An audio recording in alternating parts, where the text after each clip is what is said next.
we shall be considering what happens to an oscillator under the influence of an external force. We shall be considering a force which is of the type F is equal to cos omega t plus psi. So, the first question that arises is, why this particular form, why this particular type of force, what is so special about this particular type of force, where the force itself is like the oscillation of a simple harmonic oscillator, the difference being that omega now could be arbitrary frequency. The reason why we have chosen this particular type of a force, for why we have decided to study the effect of this particular type of a force on a simple harmonic oscillator, is very interesting, and it has to do with a theorem which was proved by a French engineer called Fourier. The essence of Fourier's claim was that any arbitrary time varying function of time, any arbitrary time varying force which you apply, which you could possibly apply to a simple harmonic oscillator, could be expanded into a sum of cosines with different frequencies, and each frequency component would have a different amplitude and different phase. So, Fourier showed that any arbitrary function of time, any arbitrary force, so you could have, in general you could have a simple harmonic oscillator with any arbitrary force, and Fourier showed that this arbitrary time dependent force could be decomposed into a sum of cosines of different frequencies. Sometimes you may be required to take an infinite sum and take the continuous limit. So, you have a Fourier integral instead of a Fourier series, but for our purposes we shall not be going into the details, in all those details. We shall be content with the statement that any arbitrary time dependent force can be decomposed into a sum of cosines of different frequencies, and depending on the nature of the force, you would have different set of amplitudes f omega and a different set of phases psi omega. So, in general you could decompose any particular force into this form of sum of cosine omega t plus psi with different values of omega. So, this is why, this is the main reason, this is the reason why we have decided to focus our attention on a particular of a force of this particular type. Now, once you know the solution for a particular frequency omega, you can determine the solution for a superposition of different frequencies by superposing the solutions for these different frequencies. In this course, we shall be focusing our attention to the situation where the external driving force has only a single frequency omega, and we shall not show the frequency of the external force as a subscript for the amplitudes and the phase anymore. So, the problem which we are dealing with is as follows. Let us again go back to the problem. The problem which we are dealing with is as follows. We have the simple harmonic oscillator. So, let us write down the equation for the simple harmonic oscillator, m x double dot minus k x, and now we have a force, and the force is of the type f cos omega t plus psi. So, this is the situation which we are dealing with. So, we have a spring and a mass, and there is external force acting on the mass. This is the problem which we are dealing with, and the external force is a sinusoidal force.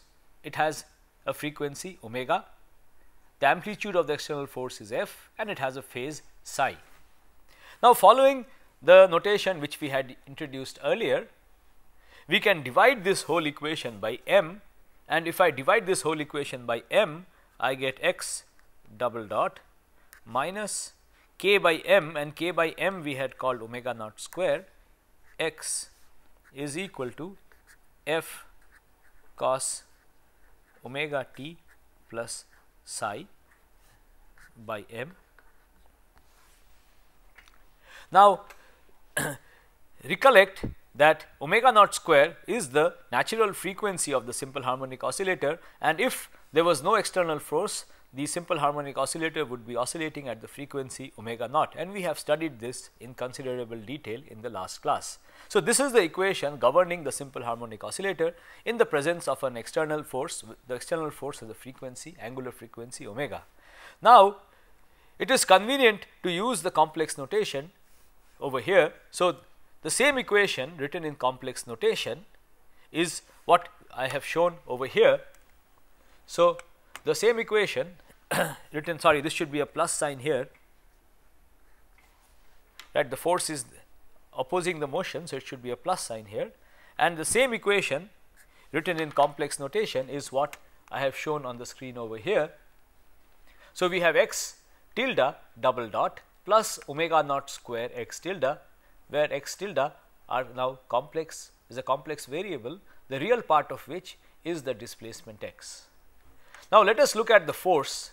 The force is now written as this small f tilde e to the power I omega t. Recollect that the force which we had was the term on the right hand side arising from the force which we had was the amplitude of the force F divided by m, and then we had cos omega t plus phi. Now, in the complex notation, you could write this as f by m e to the power I omega t plus psi, and the real part of this term over here is the force which we have. Now, in in the notation that we are going to use, we are going to take the phase of the force e to the power I psi into the amplitude of the force, so into the complex amplitude of the force.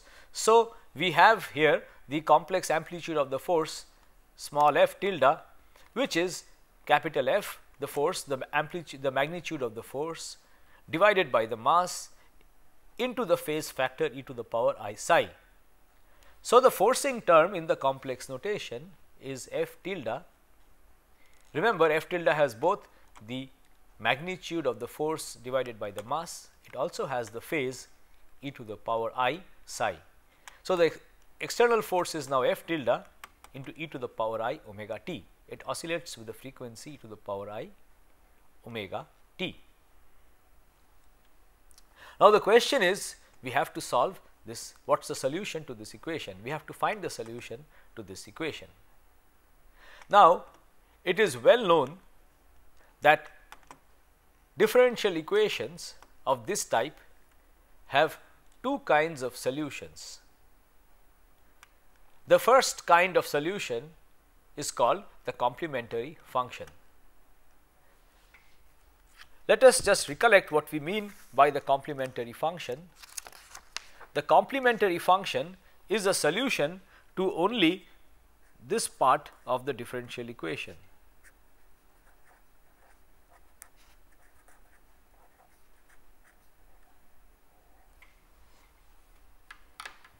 So, the complementary function is a solution to only this part of the differential equation.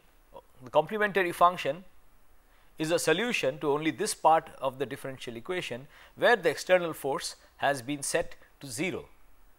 And we have already studied this solution in great detail. There are two solutions, and these are e to the power I omega naught t and e to the power minus I omega naught t, and we have linear superpositions of these, and this together constitutes the complementary function. It gives you oscillations at the frequency omega naught. These are the oscillations of the simple harmonic oscillator if it is left free, if it is disturbed and left free to oscillate.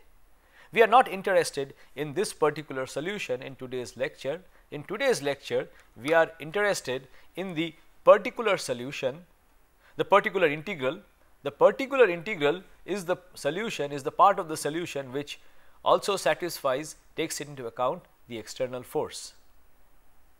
The total solution is a sum of the complementary function and the particular integral. So, let us look at the particular integral. The particular integral is a part of the solution which takes into account the external force also, f tilde e to the power I omega t.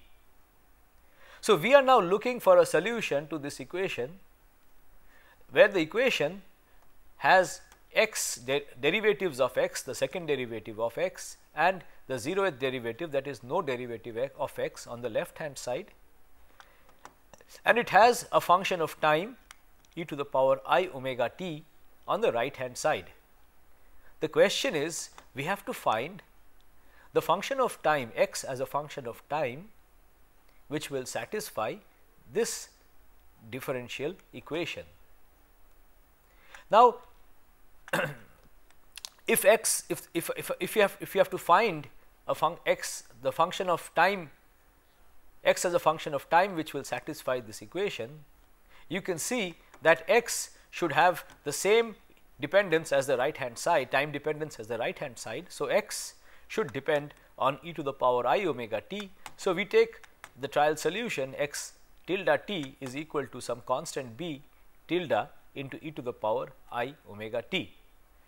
So, we take this trial solution and plug it into this equation. So, let me do this little bit of algebra over here. So, we have the equation x double dot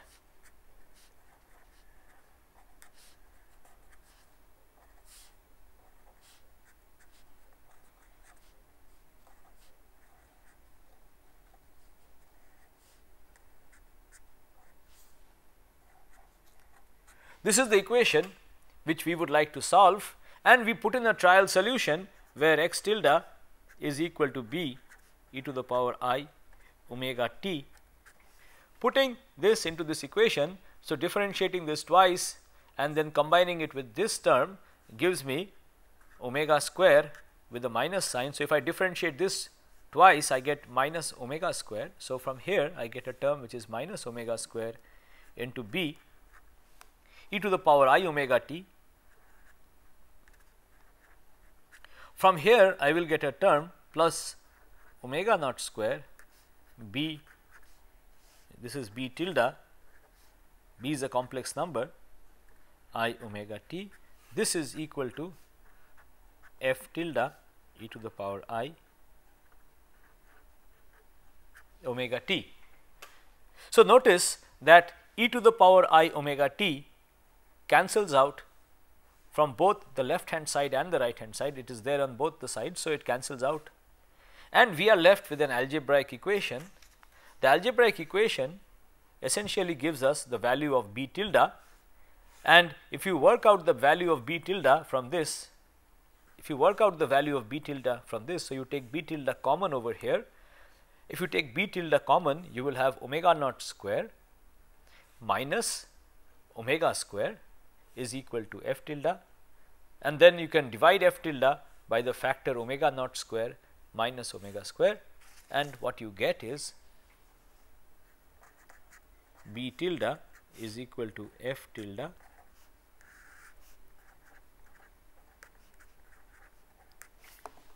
So, this is the let me go through the steps again. So, we have put in the trial solution into this equation and it gives us this relation between b tilde and f tilde.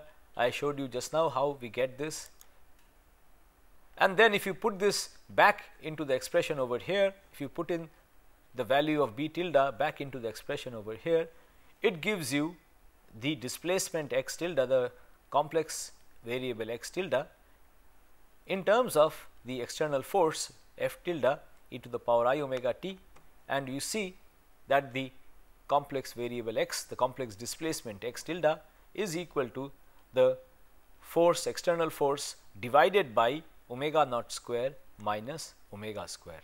So, we have worked out the oscillation, the displacement of the oscillator as a function of the external force. So, this is the particular integral. Remember that we also have the complementary function, and the total solution now has, you see, has two parts. One part oscillates at the frequency omega naught. That is the solution. Even if the external force were not there, we are not really interested in that particular solution. The particular integral, we see the part of the solution that arises specifically due to the external force, that oscillates with exactly the same frequency omega as the external force. That is the first feature. So, whenever you have a simple harmonic oscillator, and if you drive it with an external force which is also oscillating, a sinusoidal external force oscillating at a different frequency omega, then the particular integral, there is a part of the solution that oscillates at the frequency, the same frequency as the external force. So, there is a part of the solution, that oscillates at the same frequency as the external force, so at the frequency omega. So, in general what you see is that if I have a simple harmonic oscillator, then and I have an external force acting on it, the simple harmonic oscillator under the influence of the external force will have two oscillation frequencies. One oscillation frequency is the frequency omega naught, which is the natural frequency of the simple harmonic oscillator. That is the frequency at which the simple harmonic oscillator oscillates even if there is no external force. There is another frequency omega, the frequency at which the external force is acting, and the simple harmonic oscillator also does sinusoidal oscillations at the frequency omega. So, it does a superposition of two kinds of oscillations, one at the frequency omega naught, another at the frequency omega. Now, let us look at the amplitude and the phase of the oscillations and its relation to the amplitude and phase of the external force. Just remember that the external force also has an amplitude and an oscillation. The amplitude and the oscillation of the external force are both inside this variable f tilde, which we have defined over here. So, f tilde, recollect that the external force which we give has both an amplitude and a phase. The amplitude is f by m, which is the magnitude of the small f tilde which we have defined, and it has a phase psi, which is the phase of the f tilde variable which we have defined. So, the variable f tilde which we have defined has got both the variable f tilde over here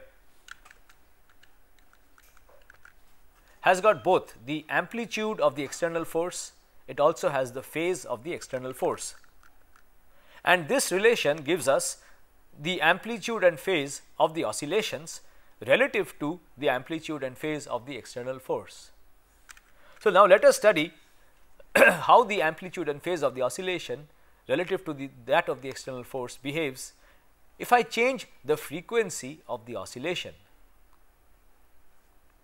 So, the amplitude of the oscillation is related to the amplitude of the external force f through this relation over here. So, you have to divide the amplitude of the external force by the modulus of omega naught square minus omega square to get the amplitude of the oscillation.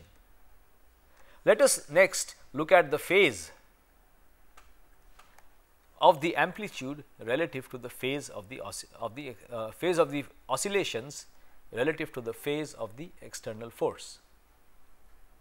Now, when omega is less than omega naught, when omega is less than omega naught, notice that the denominator over here is positive. So, the amplitude of the displacement is related to the amplitude of the external force through a positive number. Multiplying a complex number with a positive real number does not change the phase of the complex number. So, you are led to the conclusion that when omega is less than omega naught, the oscillation and the external force both have the same phase. The relative phase given by phi between the oscillation and the external force has a value 0. So, when the angular frequency is less than the natural frequency of the simple harmonic oscillator, both the external force and the oscillation occur at exactly the same phase. So, if you think of this as the external force and this as the oscillator, when the frequency of the external force is less than the natural frequency of this, they both oscillate in the same phase. Now, let us look at the situation where the frequency of the external force is more than the natural frequency of the oscillator. Omega is more than omega naught. In the situation where omega is more than omega naught, notice that the denominator becomes negative. Multiplying a complex number f tilde with a negative number, so you are essentially multiplying f tilde with a negative number. So, let us just consider f tilde being multiplied by -1. Now, -1 can be written as e to the power I pi. Recollect that e to the power I pi, the real part of it is cos pi, which is -1. The imaginary part is sin pi, which is 0. So, e to the power I pi is essentially -1. So, multiplying f tilde with a negative number, you can think of it as multiplying f tilde with e to the power I pi into the amplitude of the negative number, which is a positive number. And so, you see that multiplying it with -1 introduces a phase of pi, Okay. So, when omega is greater than omega naught, you have introduced, there is a extra phase of pi between the amplitude and the force. Now, the phase could be either plus pi or minus pi, both plus or minus pi. Both these numbers represent -1. So, e to the power I pi is -1, e to the power minus I pi is also -1. So, there is an ambiguity, is the phase plus pi or minus pi, and we shall see shortly as we go along that it is convenient to interpret it as minus pi. So, if the angular frequency of the external force is more than the natural frequency, then the oscillations occur at a phase difference of minus pi relative to the force. So, if this is the force, then the oscillations, this is the motion of the oscillator, they will occur at exactly minus pi out of phase. So, they will go, the motion will occur like this. This is the force, this is the motion, and they both occur exactly minus pi out of phase. This is what happens if the external force has a frequency which is higher than the natural frequency of the oscillator. Okay. So, this is what is shown graphically over here when the angular frequency. So, we have considered here in this graph, I have shown you both the behavior of the phase and the amplitude of an oscillator as you vary the angular frequency of the external force. So, we have chosen a simple harmonic oscillator such that it has a natural frequency omega naught equal to 1. So, we have a simple harmonic oscillator whose natural frequency is such that omega naught is equal to 1. For this simple harmonic oscillator, we have applied an external force whose amplitude has also been chosen equal to 1. Now, we ask the question, what is the relative phase between the external force and the oscillations of the oscillator?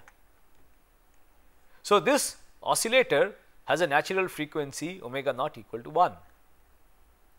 At frequencies, at values of omega where the external force has an angular frequency less than omega naught, which is less than 1 in this case, the oscillations occur at exactly the same phase as the external force. So, the phase difference, if the phase difference is phi, the quantity that I have plotted here is minus phi. So, the phase difference phi has a value 0 for angular frequencies omega less than omega naught.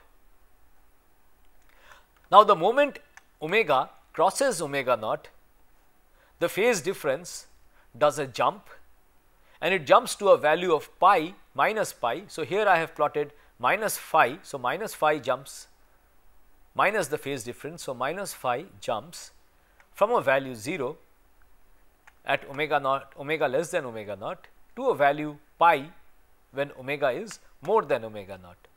So, at angular frequencies more than 1, the phase difference between the oscillations and the force is minus pi.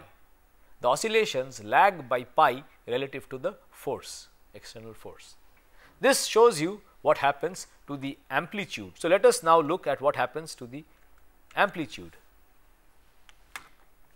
So, this shows you what happens to the amplitude. The most interesting thing occurs when omega is equal to omega naught. So, let us just see what happens when omega is equal to omega naught. That when omega is equal to omega naught, notice that the denominator of this expression becomes 0. If the denominator becomes 0, this ratio f by omega naught square minus omega square, this ratio becomes infinite. So, it essentially tells us that the amplitude of the oscillations blow up when the external force has the same angular frequency as the natural frequency of the oscillation. So, this is what you see over here. The amplitude of the oscillations blow up, they become infinite when the external force has the same angular frequency as the natural frequency of the oscillator.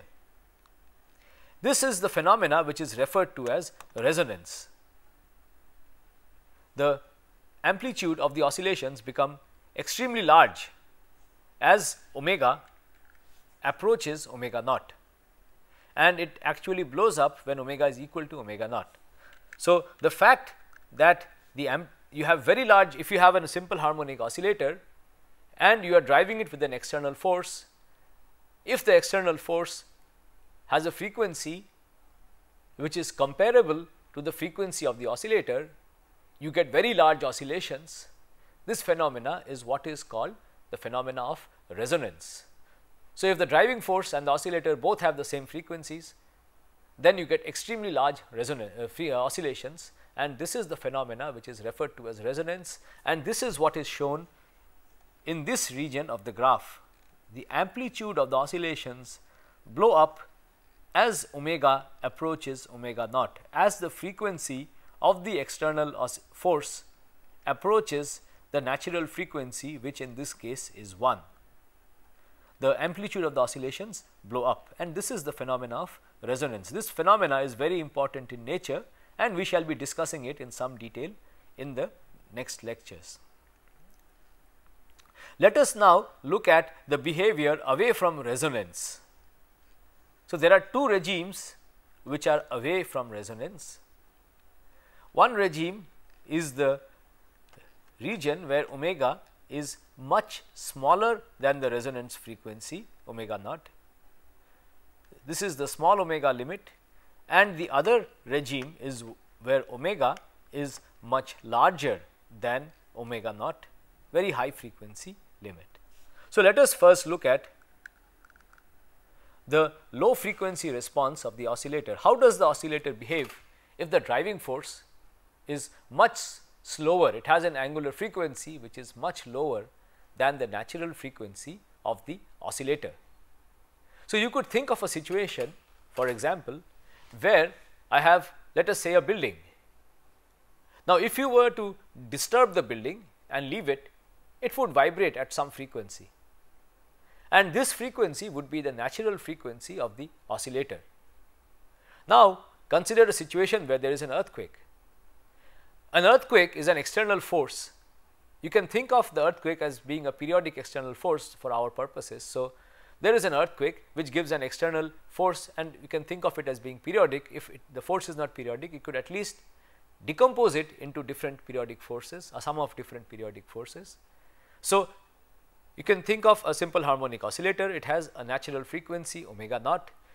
You are forcing it with a different frequency which is slower than the natural frequency of the oscillator. So, the question is how does the oscillator respond if it is forced by a force whose angular frequency is slower than the natural frequency of the oscillator. So, omega is much less than the resonant value omega naught. So, in this limit,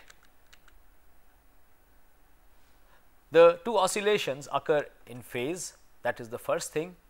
So, the oscillation occurs at the same phase as the external force, that is the first feature.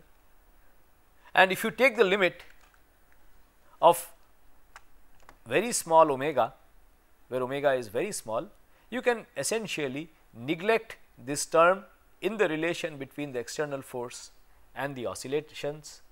So, what you have is this relation that the displacement, the complex variable corresponding to the displacement, that is x tilde, is equal to f tilde, the complex amplitude of the force, divided by omega naught square. Omega naught square is the natural frequency of the oscillator, into e to the power I omega t. E to the power I omega t is the oscillator, is the cosine term of the external force. So, you get this relation. Now, recollect that f tilde was the force F, the amplitude of the force F, and you had the phase also in f tilde, and the whole thing was divided by the mass. So, f tilde was f by m into this e to the power I phi, e to the power I psi, and omega naught square is k by m. So, there is a 1 by m when you go from here to here, and there is a 1 by m when you go from here to here. These 1 by m factors cancel out, and you find that the displacement, the complex displacement, is equal to the amplitude of the force divided by the spring constant, and you have this oscillating factor and the phase over here. So, this regime is referred to as the stiffness controlled regime. So, let me give you let me try to give you some understanding of what happens in this regime of the oscillator. So, let us get an understanding of what happens here. Let us consider the limit where the frequency is extremely small. Now, if you set omega equal to 0, you have an external force which has no time dependence. So, you have an external force which is constant. So, let us study first the behavior of an oscillator under a constant external force. This I am sure is known to all of us. So, I have a spring mass system. This is the equilibrium position of the mass. The spring constant is k, the mass is m, and this is the equilibrium position of the mass. Now, to this spring mass system, if I apply a constant force F, if I apply a constant force F and ask what happens to the equilibrium situation, what happens to the spring mass system if there is a constant external force F. We can quickly analyze this system. So, we have m x double dot is plus k x is equal to F. So, it is the method to solve this is to basically there is no need to go into the mathematical solution of this equation. I am sure all of us are familiar with the fact that the effect of a constant external force is essentially to shift the equilibrium position. So, if I put a constant external force, the spring mass system on to this spring mass system, essentially what happens is that this mass will move away from equilibrium to another from this original equilibrium position to another equilibrium position, and the new equilibrium position is such that the spring is extended by an amount, so that it exerts exactly the same force F, and the mass comes to equilibrium over there. So, if I have an constant external force, the net result is amount F by k if the spring is extended by a constant amount f by k, you can check that it is a solution to this equation, because x is independent of time, this cancels out, and you see that this balances this. So, if I put an external force F, the spring is extended by an amount F by k and it remains at rest over there. So, this is what happens to a spring if I apply a time independent force. Time independent means omega equal to 0. Now, let us consider a situation where the external force is not exactly omega equal to 0, it oscillates, but the oscillations, the external force is oscillating, varying with time, but the oscillations of the external force are so slow that you can apply this solution to that situation.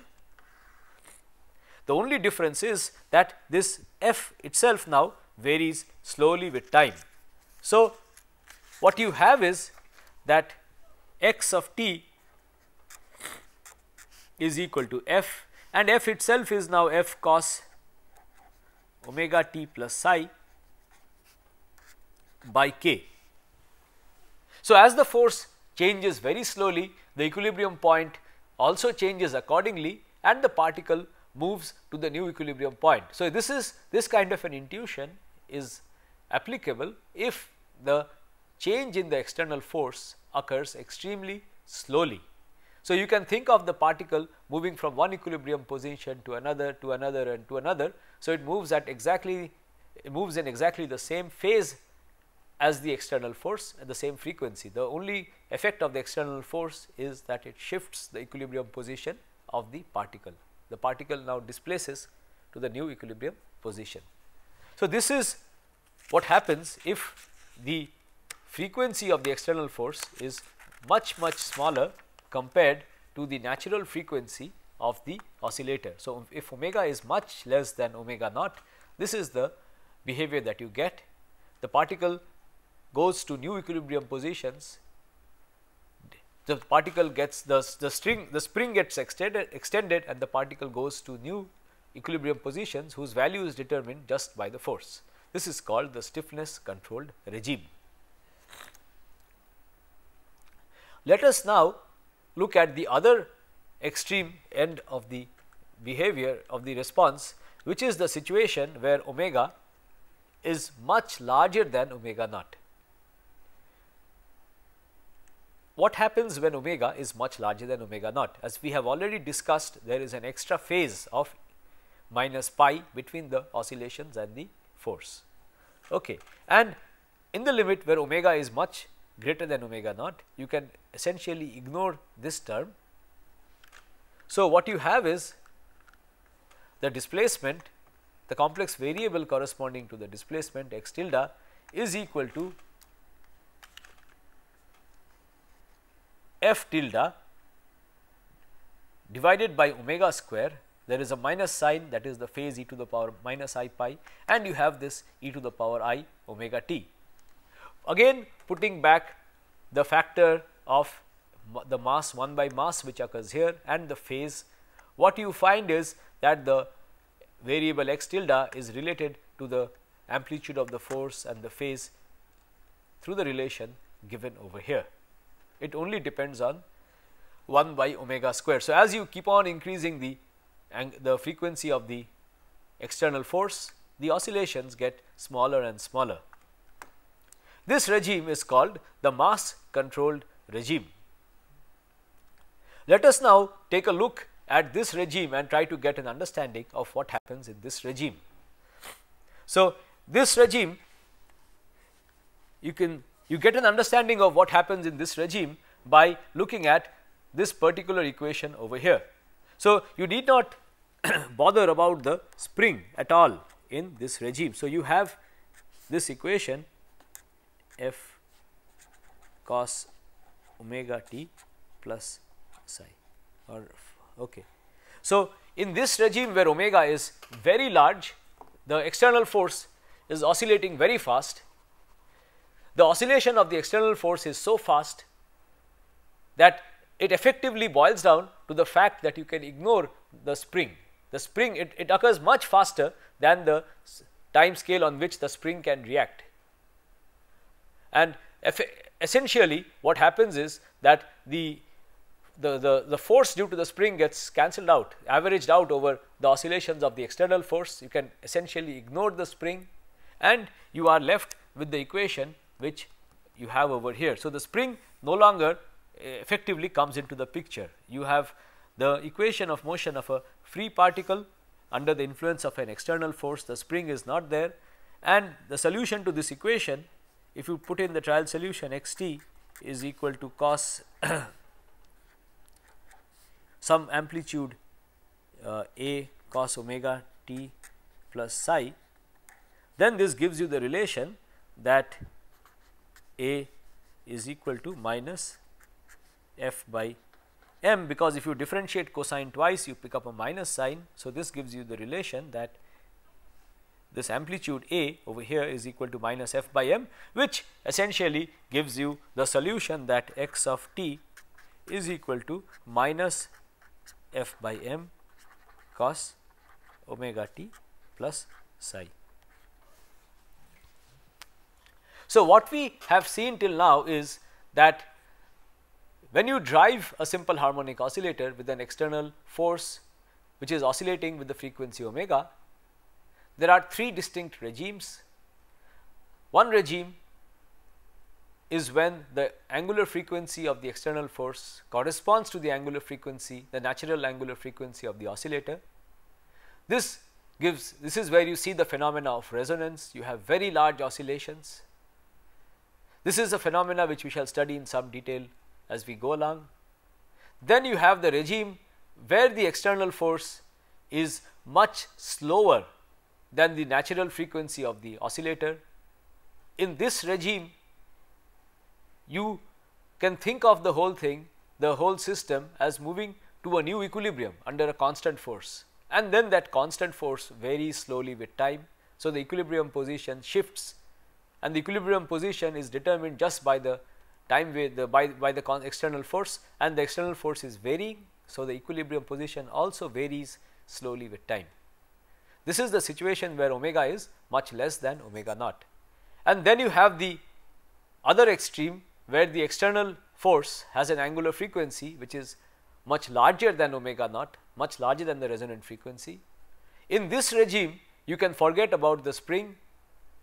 This regime is totally governed by the mass of the system. So, you can forget about the spring, and you can think of it being a free particle under the influence of an external force. The spring can be ignored. So, there are two regimes. When the external force is very slow, the inertia, the acceleration of the object, of the mass, can be ignored, and when the external force is very fast, has a very fast time dependence, you can forget about the spring.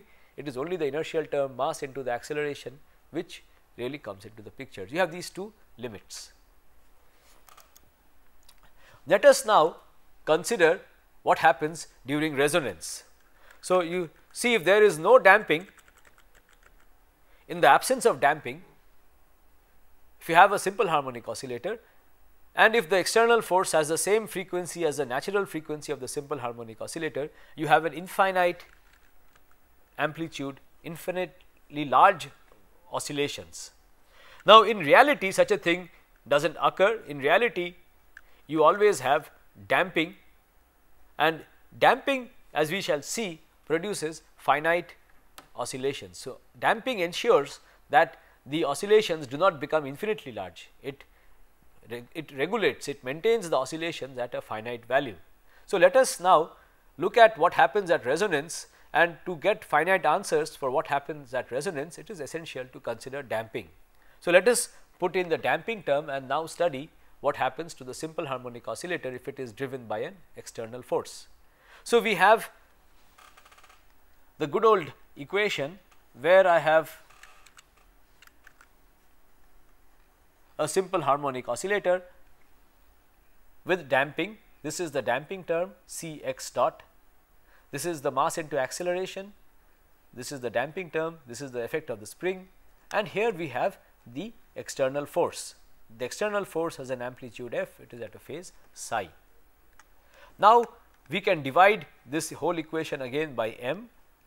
Dividing it by m, we have x double dot over here. C by m I have written as 2 beta, that is the notation we had introduced earlier. K by m is omega naught square, and F, the amplitude of the force, divided by m is f small f, and I have absorbed the phase. So, we have f tilde over here, and the x over here remember is a complex variable. So, here again we have a second order differential equation, linear equation, homogeneous second order linear differential equation, which has an external force on the right hand side.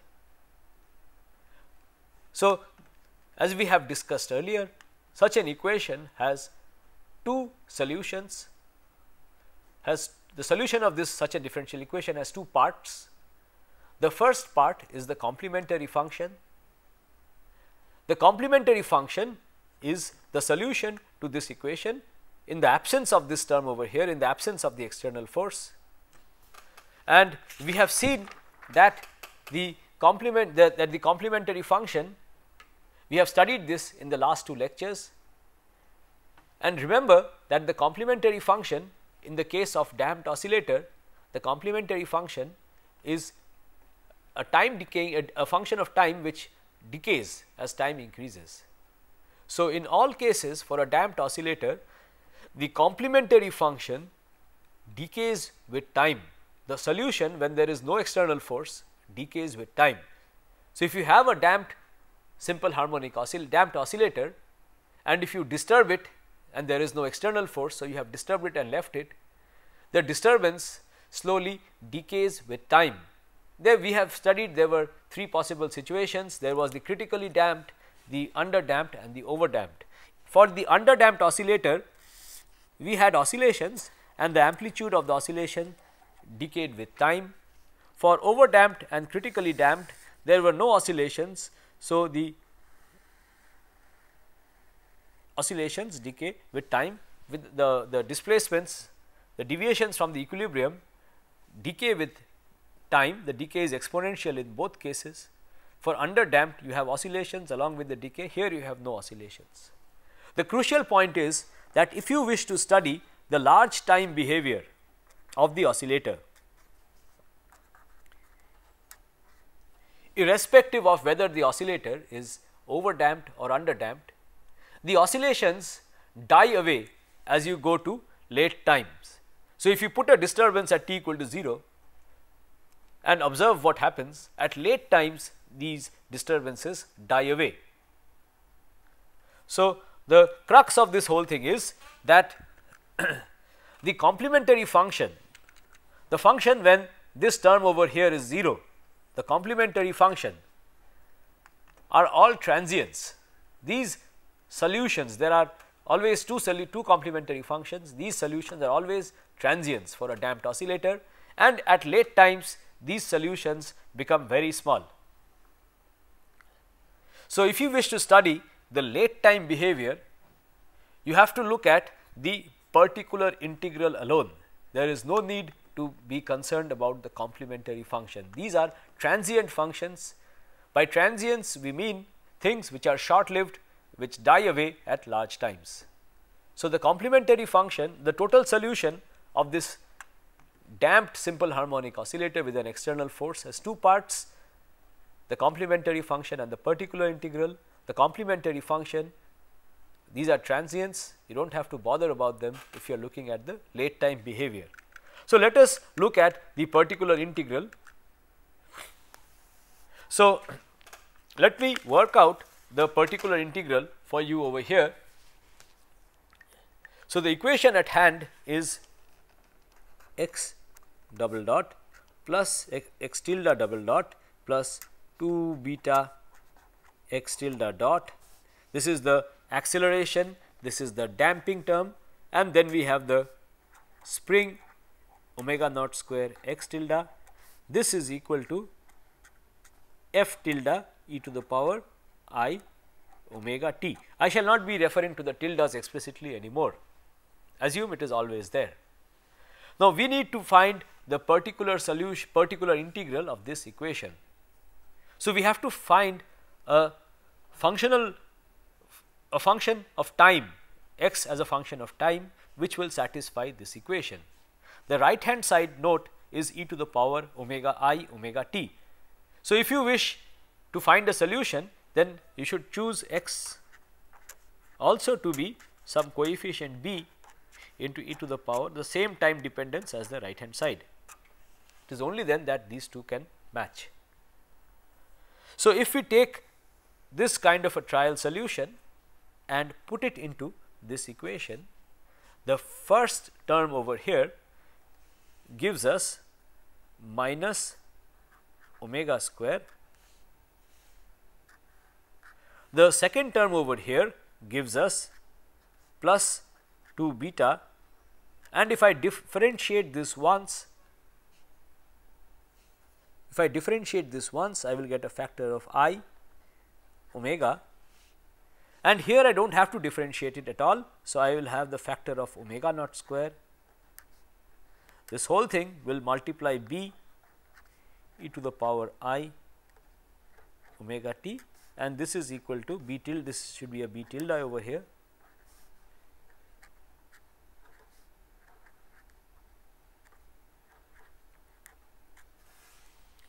So, we have taken a trial solution of this type and put it into the equation which we wish to solve. We want the particular integral for this equation, and doing this gives us this relation. So, straight away you see that e to the power I omega t cancels out from both the sides, and you have b in terms of f. So, what you get is b is equal to f divided by, now this can be written as omega naught square minus omega square plus 2 I beta into omega.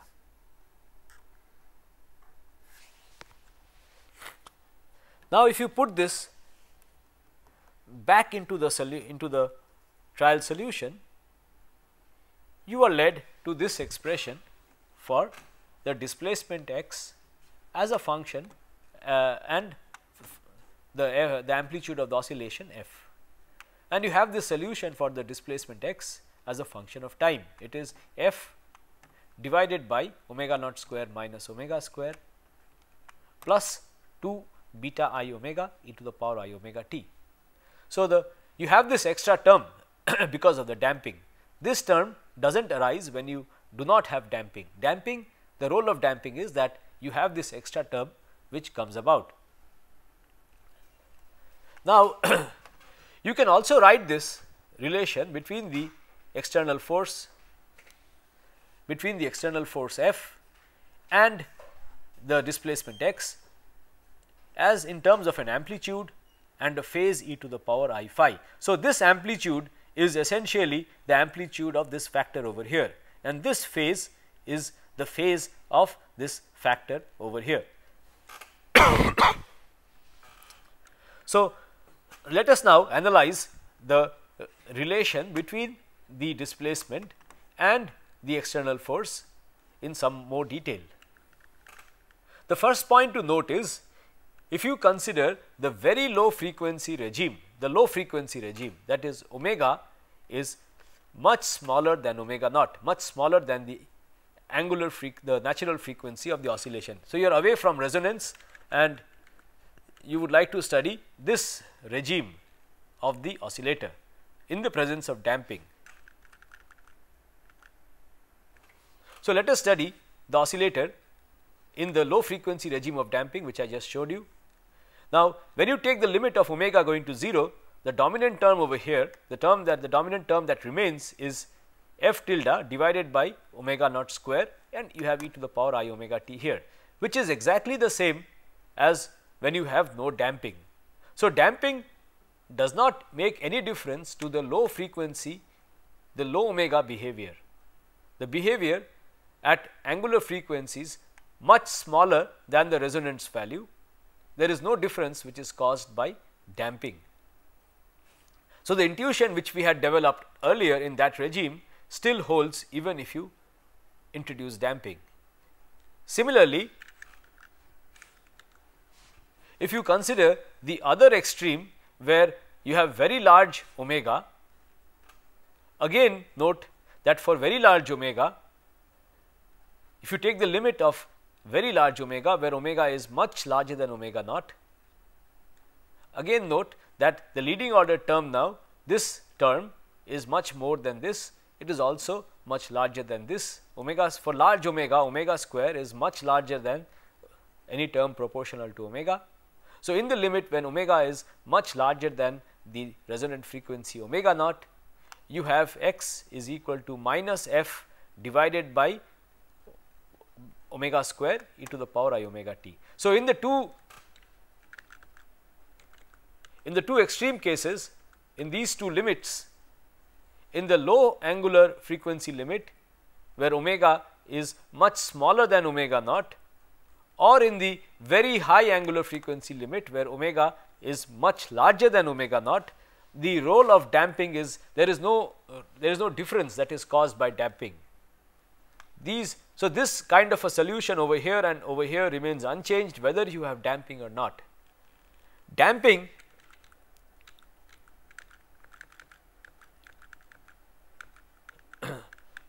makes a big difference around resonance. At resonance, you have omega equal to omega naught.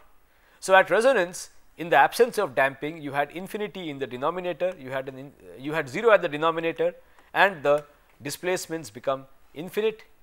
Now, because of damping, you see that even at resonance, even when omega is equal to omega naught, the denominator does not become 0, and you have a finite amplitude for the oscillations at resonance. So, this is what we are going to study in the next class. We are going to study the behavior of this expression in the presence of damping around the resonant value where omega is equal to omega naught. So, let me stop here and continue in the next class.